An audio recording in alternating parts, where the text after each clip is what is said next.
Sí, sí. Pequeños soldaditos, dice. Los padres creo que no van a estar de acuerdo con esa definición, pero bueno. ¿Verdad que no?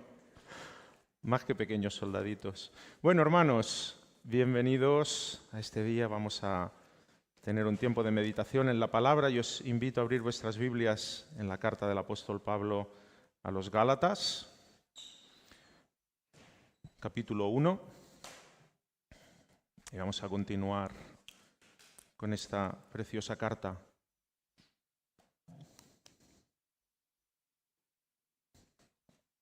Gálatas 1, vamos a leer los versículos del 11 hasta el 24, hasta el final del capítulo. Dice así la palabra del Señor. Y nos habla del ministerio del apóstol Pablo. Mas os hago saber, hermanos, que el evangelio anunciado por mí no es según hombre, pues yo ni lo recibí ni lo aprendí de hombre alguno, sino por revelación de Jesucristo. Porque ya habéis oído acerca de mi conducta en otro tiempo en el judaísmo, que perseguía sobremanera a la iglesia de Dios y la asolaba. Y en el judaísmo aventajaba a muchos de mis contemporáneos en mi nación, siendo mucho más celoso de las tradiciones de mis padres. Pero, en la palabra cuando aparece un pero es que algo importante viene un cambio, viene una transformación.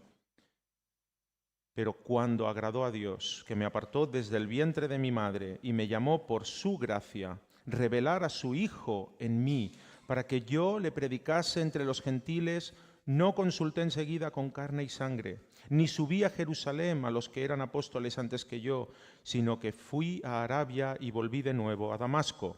Después, pasados 3 años, subí a Jerusalén para ver a Pedro y permanecí con él 15 días. Pero no vi a ningún otro de los apóstoles, sino a Jacobo, el hermano del Señor. En esto que os escribo he aquí delante de Dios, que no miento. Después fui a las regiones de Siria y de Cilicia, y no era conocido de vista a las iglesias de Judea que eran en Cristo. Solamente oían decir, aquel que en otro tiempo nos perseguía, ahora predica la fe que en otro tiempo asolaba, y glorificaban a Dios en mí. Vamos a orar, hermanos.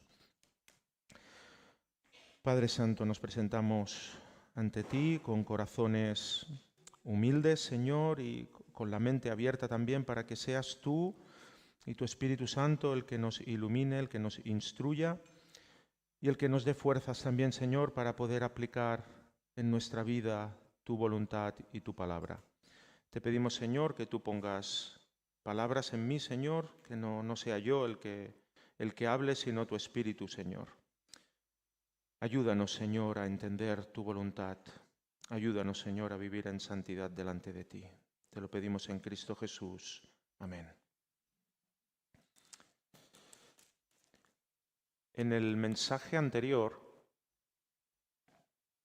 estuvimos viendo cómo Pablo presentaba el tema principal de su carta. No hay otro evangelio. Solo existe un único y verdadero evangelio. Las buenas noticias de salvación en Jesús son únicas. Y estuvimos hablando de que la salvación proviene de los méritos de Cristo. La salvación no proviene ni vamos a conseguirla por méritos personales. No hay nada que nosotros podamos hacer o añadir al sacrificio de Cristo Jesús. Y en este apartado que hemos leído, Pablo va a abordar 2 temas principales. La autenticidad de su ministerio, y veremos la importancia, por qué es tan insistente Pablo en esto. Y también nos va a hablar de su conversión, de su transformación. ¿Y qué hay en esa transformación, en ese testimonio para nosotros?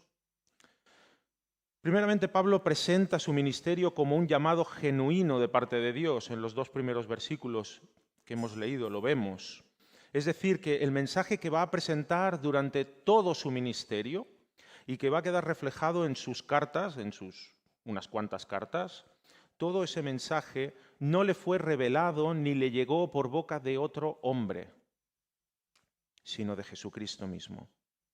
Y es importante creer en la autoridad apostólica de Pablo.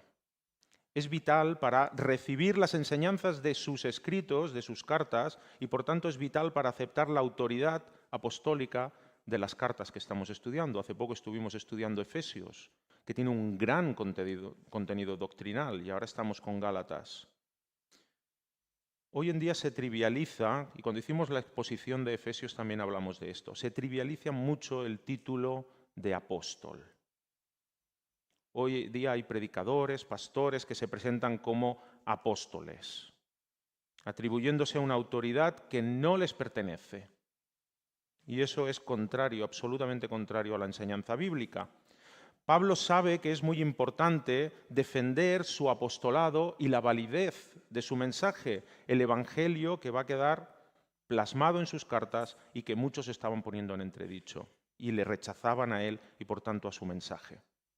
Y lo va a hacer presentando como argumento, primeramente, que él no recibió instrucción de otro hombre, sino directamente de Jesús. Pablo fue receptor de una revelación especial por parte de Dios. Así como los otros apóstoles, Pablo cumple las 3 características esenciales de un apóstol. Pablo fue llamado por Jesús directamente. Pablo fue instruido por Jesús resucitado de forma directa. Y Pablo, por lo tanto, fue testigo de Jesucristo resucitado.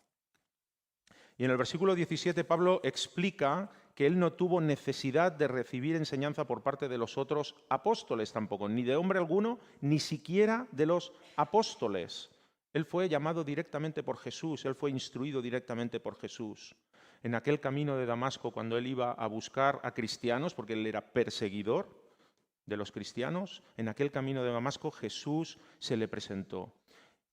Y después nos dice que en el versículo 17 que él fue a Arabia, a la región de Arabia, y estuvo allí 3 años recibiendo toda la enseñanza del Evangelio de parte del mismo Jesucristo. La extensión arábiga, o la tierra de los nabateos, como también se conoce, es muy grande, es muy extensa, desde el sureste tocando Egipto, subiendo por toda la costa prácticamente a tocar Siria. Y en esta región de Arabia, por lo tanto, rodea toda la zona de Judea. Algunos comentaristas dicen o especulan que podría ser la posibilidad de que Pablo hubiese estado en el Monte Santo, en el Horeb, en el Sinaí, así donde allí recibiría esta revelación por parte de Jesús resucitado, así igual como Moisés y Elías recibieron instrucción de parte de Dios en el Monte Santo. Pero bueno, si fue en el Monte Horeb o no, lo que es seguro es que fue 3 años de retiro, 3 años de un tiempo especial, donde Pablo recibe el mensaje de salvación, donde Pablo ordena todo el gran conocimiento que él tenía de las Escrituras a la luz del Evangelio de Cristo, a la luz del mensaje de la cruz. No pensemos, por tanto, que Pablo, aquella luz que hubo en el camino de Damasco, que lo tiró al suelo, no pensemos que fue como en las películas de Matrix, seguro que habéis visto Matrix, que les cargan información como si fuera un disco duro, como si fuera un pendrive, y recibe toda la información y ya sabe Kung Fu, y sabe Karate, y sabe no sé qué. No, Pablo necesitó un tiempo. Pablo recibió un curso intensivo de 3 años, personalizado, un IPSTE particular para él, un curso de teología bíblica avanzada y particular. Qué gran privilegio, ¿verdad? Y aunque no tenemos mucha información respecto de esos 3 años, incluso son obviados en la descripción de la conversión de Pablo que encontramos en Hechos capítulo 9, no se nos da demasiado detalle, simplemente nos dice, como aquí, que Pablo estuvo un tiempo. Y pasado ese tiempo sí que nos habla el libro de Hechos que Pablo estuvo predicando en las sinagogas. ¿Y cómo cambió su mensaje? Y eso no cambia de la noche a la mañana, evidentemente. En Hechos capítulo 9, versículo 20 nos dice que seguidamente o enseguida predicaba a Cristo en las sinagogas, diciendo que éste era el Hijo de Dios. De perseguirlo, a predicarlo, a proclamarlo, a defenderlo, incluso a dar su vida. Él estaba dispuesto a dar su vida por el mensaje que estaba predicando. Y Pablo insiste en la idea de que no fue instruido por otro hombre, refiriéndose, como decíamos, principalmente a los apóstoles. Y la importancia de esta afirmación es vital, y Pablo es muy pesado, y yo también, pero es que es muy importante, es muy, muy importante, ya que le dará o restará importancia al ministerio y al mensaje de Pablo. Y lo va a repetir varias veces. Versículo 11, el mensaje no es conforme a los hombres. Versículo 12, no lo he recibido de ningún hombre. Versículo 16, no consulté a carne y a sangre. Y versículo 17 dice, no subí a Jerusalén a los apóstoles que eran antes que yo. Pablo defiende que su ministerio no está basado en la instrucción de los otros apóstoles. No es un relevo ministerial. Él ha sido llamado directamente por Jesús, instruido directamente por Jesús. De hecho, en el versículo 18 nos habla de ese primer encuentro que él tuvo con los apóstoles. Dice, pasados 3 años, ya había empezado su ministerio, y pasados 3 años me reuní con Pedro y estuve 15 días con Pedro, solamente con él, y vi a Jacobo, hermano del Señor. Pero es que no fue hasta después del primer viaje misionero de Pablo, antes de empezar el segundo, que hubo el primer concilio de Jerusalén que encontramos en Hechos capítulo 15. Y ahí sí que se encuentra con todos los discípulos, con todos los apóstoles. Y Pablo es consciente de que la perspectiva que se tuviera acerca de su apostolado marcaría la perspectiva acerca de su mensaje y de la doctrina que se encuentran en sus cartas. Hermanos, nuestra consideración, lo que nosotros consideremos acerca de Pablo, de su ministerio, de su apostolado, marcará también que definamos sus escritos como fundamento doctrinal o como textos inspirados. Los escritos de los apóstoles, aquellos que fueron escogidos e instruidos directamente por Jesús, presentan la doctrina necesaria para conocer el plan de Dios de salvación y el propósito de Dios para su iglesia. Evidentemente, toda la enseñanza que encontramos en las cartas apostólicas son inspiradas por el Espíritu Santo, pero es que además fueron dadas por Jesús mismo. Y tal como escribe Pablo a la carta a los Efesios que hemos estudiado, toda la Escritura es inspirada por Dios. Y evidentemente nosotros defendemos lo que también se presentó en tiempo de la Reforma Protestante, y así como Pablo escribe a Timoteo, toda la Escritura es inspirada por el Señor. Pero además debemos considerar el mensaje de Pablo y su enseñanza como autoridad apostólica. No solamente es inspirado, es autoridad apostólica. ¿Y eso qué significa? Que eso marca el fundamento de nuestra fe.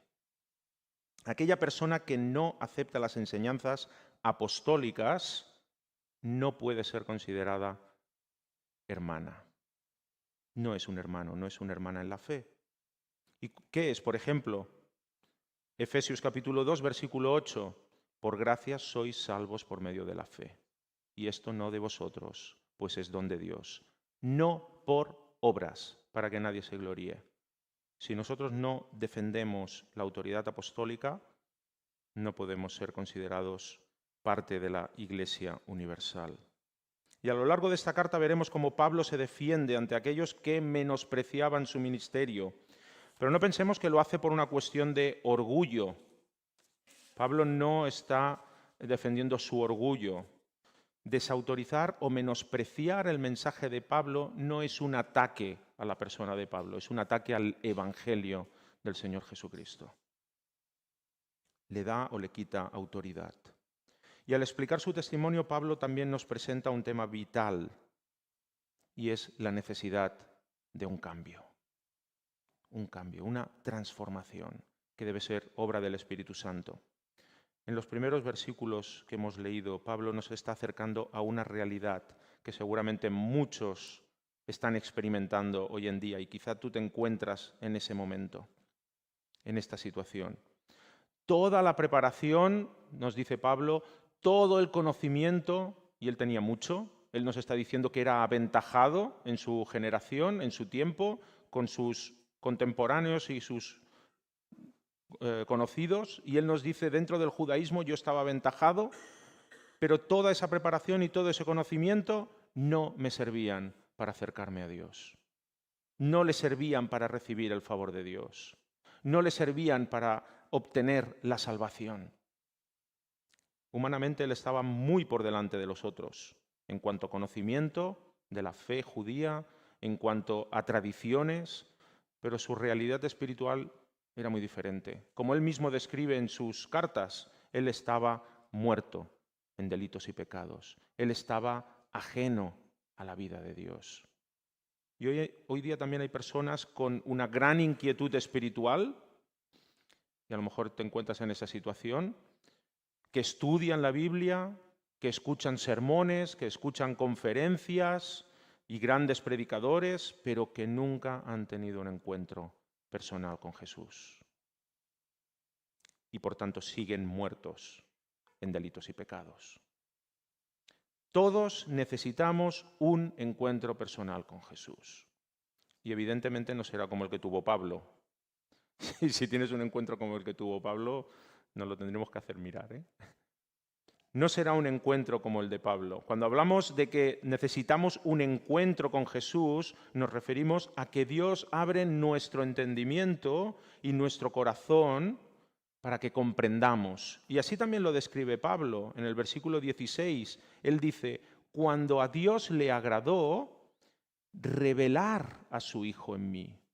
Dios reveló, hizo clara la persona de Cristo en la mente y en el corazón de Pablo. Y eso es lo que necesitamos. Dios Padre en su bondad y en su soberanía revela a la persona de su Hijo Jesucristo en nuestra mente y en nuestro corazón para que entendamos quién es Él, para que comprendamos la obra salvadora que realizó en la cruz. Y un ejemplo muy claro lo tenemos en la declaración de Pedro. Si vamos al Evangelio de Mateo capítulo 16, allí vemos cómo el Señor Jesús, si queréis acompañarme, Mateo capítulo 16.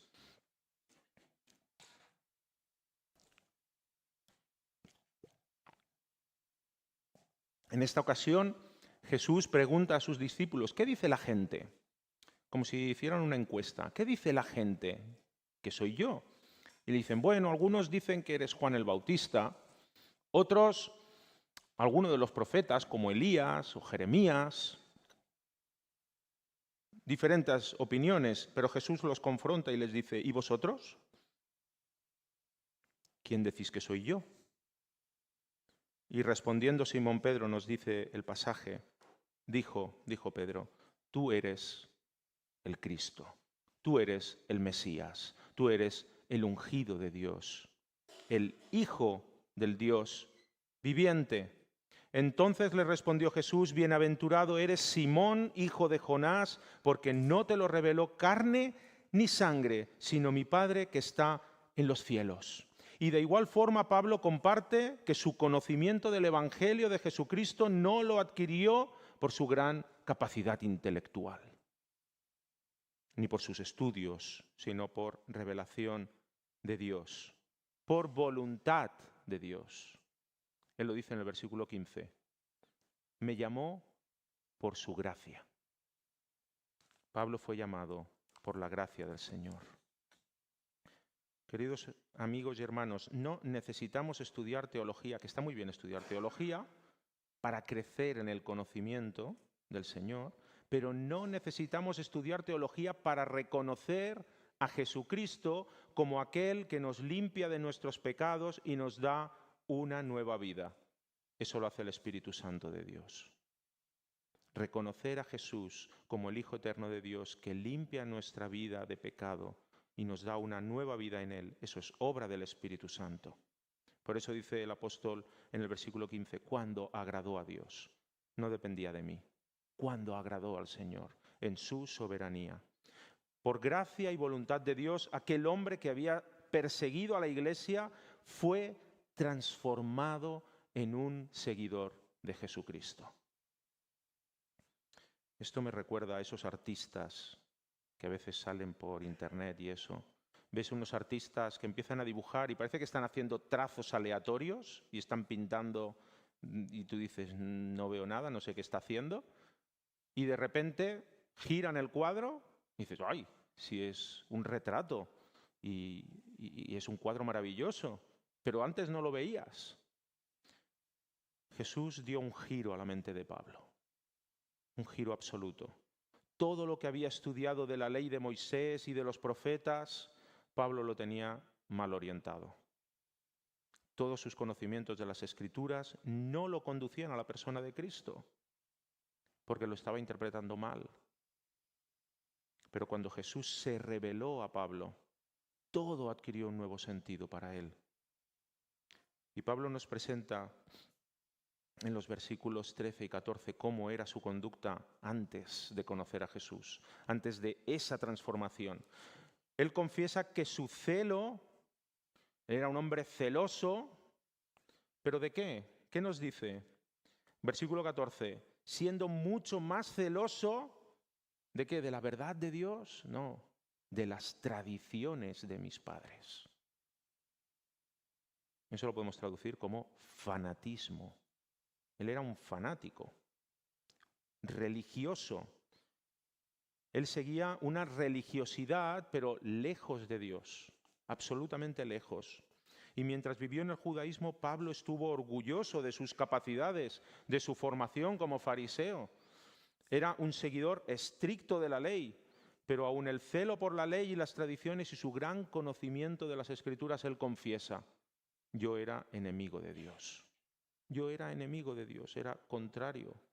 Y esto nos recuerda al libro de Proverbios, capítulo 14. Hay camino que al hombre le parece derecho. Y a veces nosotros vivimos así, pensamos que estamos caminando correctamente, pero su fin, dice el escritor de Proverbios, es camino de muerte. Hay camino que al hombre le parece derecho, pero su fin es camino de muerte. Y ahí estaba Pablo. Y ahí estábamos nosotros antes de conocer a Cristo. Y Pablo lo tiene claro y así lo expresa, que fue Dios quien lo sacó de aquel camino de oscuridad. No es que él llegase a comprender o llegase a iluminarse en su gran conocimiento, en su gran intelecto. Aquel camino que le parecía a él recto era camino de muerte y el Señor tuvo que sacarlo de ahí. Y aquí nos puede venir una pregunta a la mente, y yo me lo preguntaba muchas veces. ¿Por qué Dios llamó a Pablo? ¿Por qué no lo eliminó? Como hizo con Faraón, como hizo con Goliat, como hizo con Herodes, con aquellos que eran contrarios y se oponían a los siervos del Señor. ¿Por qué Dios no eliminó a Pablo? Esto me recuerda mucho al mundo del deporte. Recuerdo hace algunos años, pocos, en mi querido, yo soy culé, ¿vale? Pero tengo el corazón partido porque soy de Mallorca y el Mallorca lo siento mucho, ¿no? Pero salió un gran jugador, un joven jugador camerunés que se llamaba Samuel Eto'o y aquella temporada destrozó a los equipos grandes, al Barça y al Madrid, los llevaba de cabeza. ¿Y qué hacen los equipos grandes cuando eso pasa? Pues lo fichan. Y ya está, y problema resuelto. Y podría parecernos que Dios actuó como en el mundo del deporte, que Dios dijo, uy, este Pablo, qué pesadito, ¿no? Pues lo ficho, ¿no? Lo hago cambiar de equipo, me lo llevo para mi equipo y así ya no mata más cristianos. Quizá podríamos pensar eso, que Dios vio en Pablo una persona con carácter, un líder que prefería tener en su equipo. Y dijo, Dios, me lo llevo, me lo quedo. Evidentemente no es esta la situación. Pablo se presenta dando su testimonio como un gran perseguidor de la Iglesia. Él era un inquisidor, ríete de Torquemada, de la Inquisición española. Pablo fue tremendo. Vamos a ver algunos pasajes. En Hechos de los Apóstoles, capítulo 9, nos empieza a hablar de la vida de Pablo. Hechos 9, versículo 1 dice, Saulo, respirando aún amenazas y muerte contra los discípulos del Señor, vino al sumo sacerdote y le pidió cartas para las sinagogas de Damasco, a fin de que si hallase algunos hombres o mujeres de este camino, así se denominaba a los cristianos, los del camino, los trajese presos a Jerusalén. Pablo estaba dispuesto a ir hasta Damasco a buscarlos, a Siria. Y en el capítulo 22 de Hechos también, Hechos 22, versículo 4.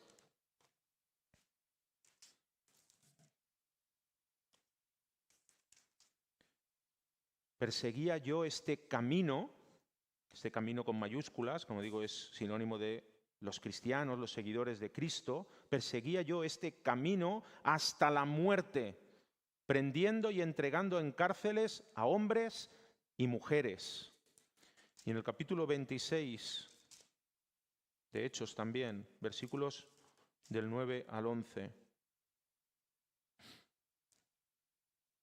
Dice, yo ciertamente había creído mi deber hacer muchas cosas contra el nombre de Jesús de Nazaret, lo cual también hice en Jerusalén. Yo encerré en cárceles a muchos de los santos, habiendo recibido poderes de los principales sacerdotes, y cuando los mataron, yo di mi voto. Tenemos el ejemplo, el caso de Esteban, donde estaba Pablo. Pero él nos dice, hubo más, evidentemente. Cuando los mataron yo di mi voto. Y muchas veces, castigándolos en todas las sinagogas, los forcé a blasfemar. Forzar aquí significa torturar. Ninguno va a blasfemar el nombre de Cristo porque te insistan. Los forcé a blasfemar. Los torturó. Y enfurecido sobremanera, quiere decir, estaba desquiciado, contra ellos los perseguía hasta en las ciudades extranjeras, como hemos leído en Gálatas. Él iba a Damasco a buscar cristianos. Queridos hermanos y amigos, Dios no fichó a Pablo porque prefiriera tenerlo en su equipo. Dios actuó de forma soberana. Y Pablo lo entiende y lo expresa así cuando él escribe que él fue escogido, versículo 15, desde el vientre de su madre. Pablo lo reconoce, yo fui escogido por el Señor desde el vientre de mi madre. Hasta ese momento Pablo había vivido según sus criterios, creyendo que obedecía a la voluntad de Dios. Pero en realidad iba en mala dirección. Y eso es lo que nos ha pasado a nosotros durante pocos o muchos años. Hemos vivido según nuestro criterio, según nuestras opiniones, hasta que Dios nos llamó por su gracia, por su bondad, por su misericordia. Pablo era un hombre celoso, religioso, pero viviendo ese fanatismo solo estaba satisfaciendo su conciencia. Hemos leído que él era celoso de las tradiciones de sus padres, celoso del judaísmo tradicional. Y ese judaísmo tradicional enseñaba lo que Jesús muchas veces tuvo que confrontar y corregir, incluso criticar. En el Evangelio de Mateo nos dice el evangelista en el Sermón del Monte, el inicio del Sermón del Monte, que Jesús dijo, ¿oísteis que fue dicho? Y esto es lo que defendían los escribas, los sacerdotes, los fariseos y entre ellos el apóstol Pablo. ¿Oísteis que fue dicho? Amarás a tu prójimo y aborrecerás a tu enemigo. Y eso es lo que ellos pensaban. Pero yo os digo, dice Jesús, amarás a tu prójimo y amarás a tu enemigo. Pero Pablo vivía creyéndose esas mentiras. Eso le otorgaba libertad para odiar a los cristianos. Amarás a tu prójimo, al que piensa como tú, al que es como tú, y aborrecerás al resto. Eso es lo que creían ellos. Y ahora era el momento en que Dios cumpliría su propósito en Pablo. Cuando a Dios le agradó, eso nos habla de la soberanía de Dios, había llegado el tiempo de transformar aquella mente, aquella vida. cuando a Dios agradó revelar a su Hijo en mí. Lo que quiere expresar Pablo es que cuando nos dice esto, es que esa devoción que él tenía por las tradiciones no las iba a cambiar nadie. Nadie podía convencer a Pablo.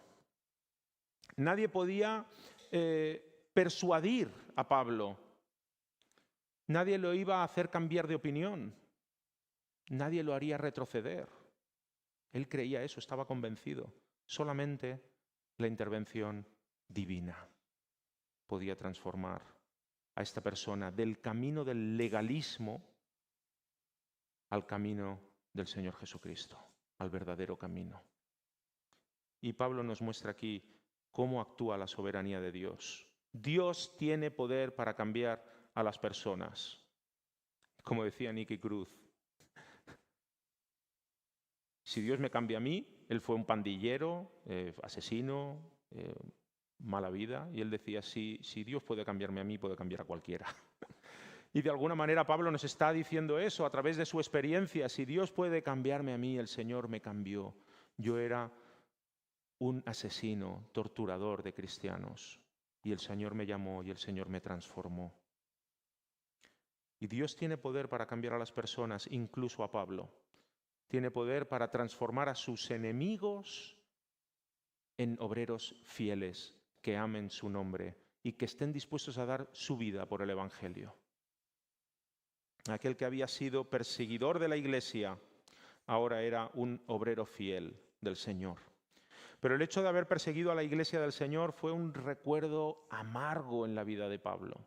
Él lo tenía muy presente y cada vez que nos explica su testimonio, como escribe a Timoteo, él lo recuerda y él lo tuvo muy presente. Fue una espina clavada en su corazón, evidentemente. Él escribe, Pablo a Timoteo, en su primera carta, capítulo 1, dice, doy gracias al que me fortaleció, a Cristo Jesús, nuestro Señor, porque me tuvo por fiel, poniéndome en el ministerio, habiendo sido yo antes blasfemo, perseguidor e injuriador, mas fui recibido a misericordia porque lo hice por ignorancia, en incredulidad. Pero la gracia de nuestro Señor fue más abundante con la fe y el amor que es en Cristo Jesús. Y Pablo tuvo que luchar contra ese sentimiento de culpa para que no representara un freno en su vida, en su ministerio. Dios le mostró que su gracia y su amor es mayor que nuestras faltas, como dice el precioso cántico que después entonaremos. Mis faltas son muchas, su gracia es mayor. Pablo vivió en agradecimiento y amor a aquel que lo rescató del pecado y que le dio vida eterna. Y debemos preguntarnos, ¿vivimos nosotros aferrados a nuestra vida pasada? Quizá, de alguna manera, tus pecados del pasado son un lastre emocional que te frena en tu crecimiento cristiano. Incluso puede llegar a ser un freno para acercarte a Dios. Quizá estás pensando que tu pecado es tan grande que es imposible que Dios te acepte. ¿Cómo me voy a acercar yo a Dios, al Dios Santo? Pero el ejemplo y las palabras de Pablo nos muestran que Dios llama con autoridad, que Dios tiene poder para perdonar y transformar. Y querido amigo, Dios te llama por su gracia, no por tus méritos.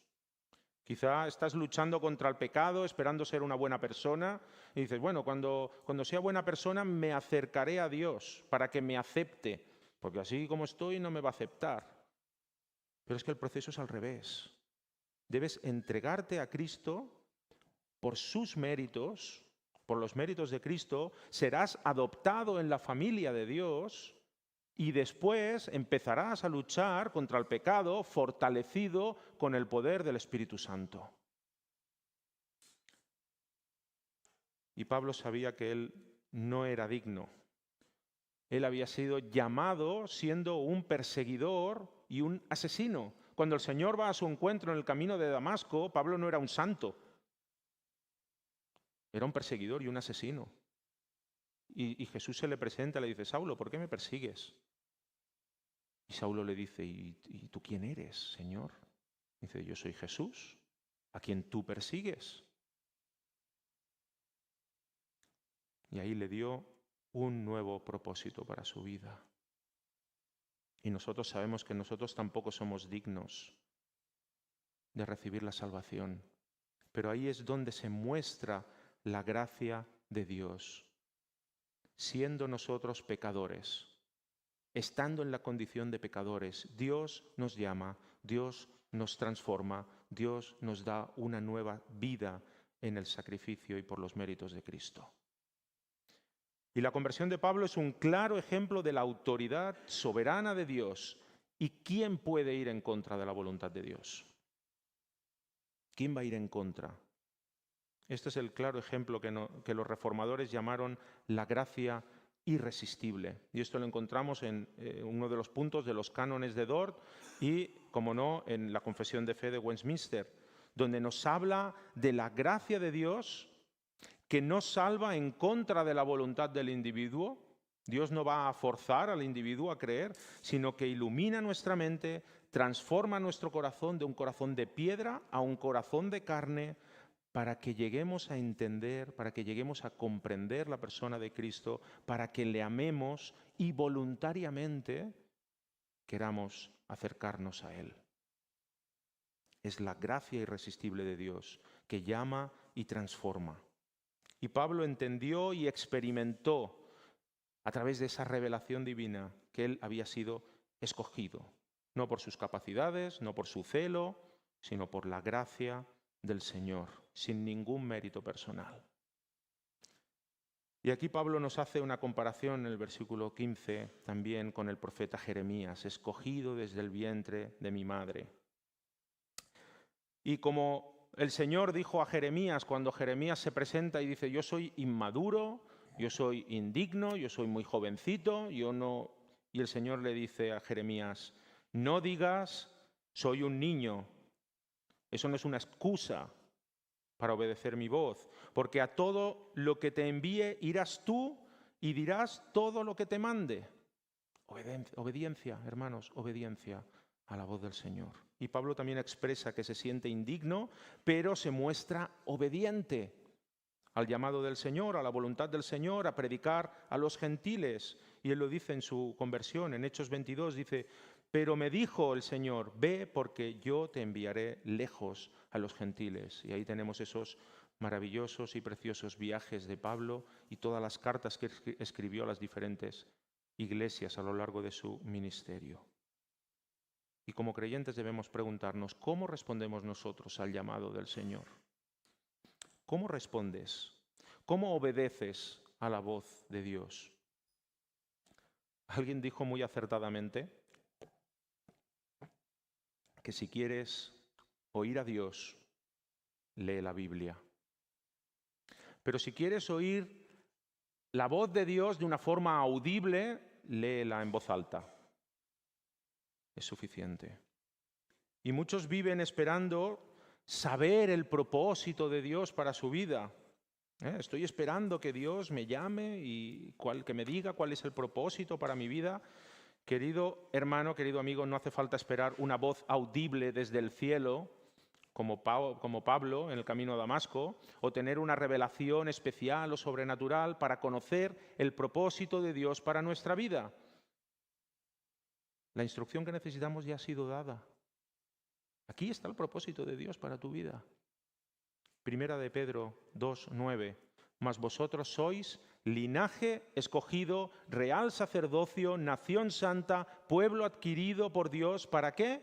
Para que anunciéis las virtudes de aquel que os llamó de las tinieblas a su luz admirable. O como estuvimos viendo en la carta a los Efesios hace poco.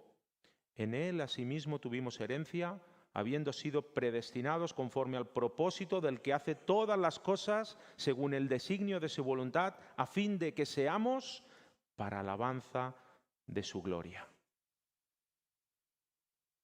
Hermanos, este es el propósito de Dios para tu vida. Alaba al Señor y proclama el Evangelio. Hemos sido llamados a esto, a vivir en santidad y en obediencia a nuestro Dios. Y por último, Pablo presenta una garantía de su cambio, el testimonio de aquellos que habían conocido su vida anterior, versículo 21 al 24. Aquellos que oían, porque dice que muchos de las iglesias de Jerusalén no habían visto, de Judea, nunca habían visto a Pablo, pero oían. Y la noticia corría, aquel que nos perseguía ahora proclama el Evangelio de Cristo. Increíble. Y queridos hermanos, aquellos que nos conocen, ¿pueden dar testimonio de nuestro cambio? ¿Hemos dejado atrás esas prácticas pecaminosas de nuestra vieja naturaleza? Puede ser un buen termómetro de nuestra vida y de nuestro crecimiento espiritual cuando la gente que nos conoce nos dice, y has cambiado, ¿eh? Cuando tu grupito de amigos que son del mundo te dicen, oye, te has vuelto aburrido, ¿eh? ¿Ya no te quieres emborrachar con nosotros los fines? ¿Ya no vienes de botellón? ¿Ya? Y quizá notes un tono despectivo, cierto rechazo o irritación en aquellos que antes te aplaudían y ahora no. Pero es un buen termómetro. Eso significa que empiezas a ser sal y luz en medio de la oscuridad. La transformación que el Señor hace en las vidas de las personas es una transformación visible. Es una transformación del interior, evidentemente, pero eso se manifiesta. Y finalmente el apóstol Pablo nos habla del propósito final. Todo nuestro cambio, toda la transformación que el Espíritu Santo está haciendo en cada uno de los creyentes no es para gloria propia, es para gloria del Señor. Porque la gente cuando veía y oía del cambio de Pablo y decían, aquel que nos perseguía ahora predica de Cristo, dice el último versículo, el 24, y glorificaban a Dios en mí. Gracias, Señor, por la vida de Pablo. Gracias, Señor, por esa transformación, por esa obra que tú estás haciendo. Y este debe ser también nuestro objetivo en nuestro caminar diario. No buscar el reconocimiento propio, no buscar el aplauso de los hombres, sino la gloria del Señor.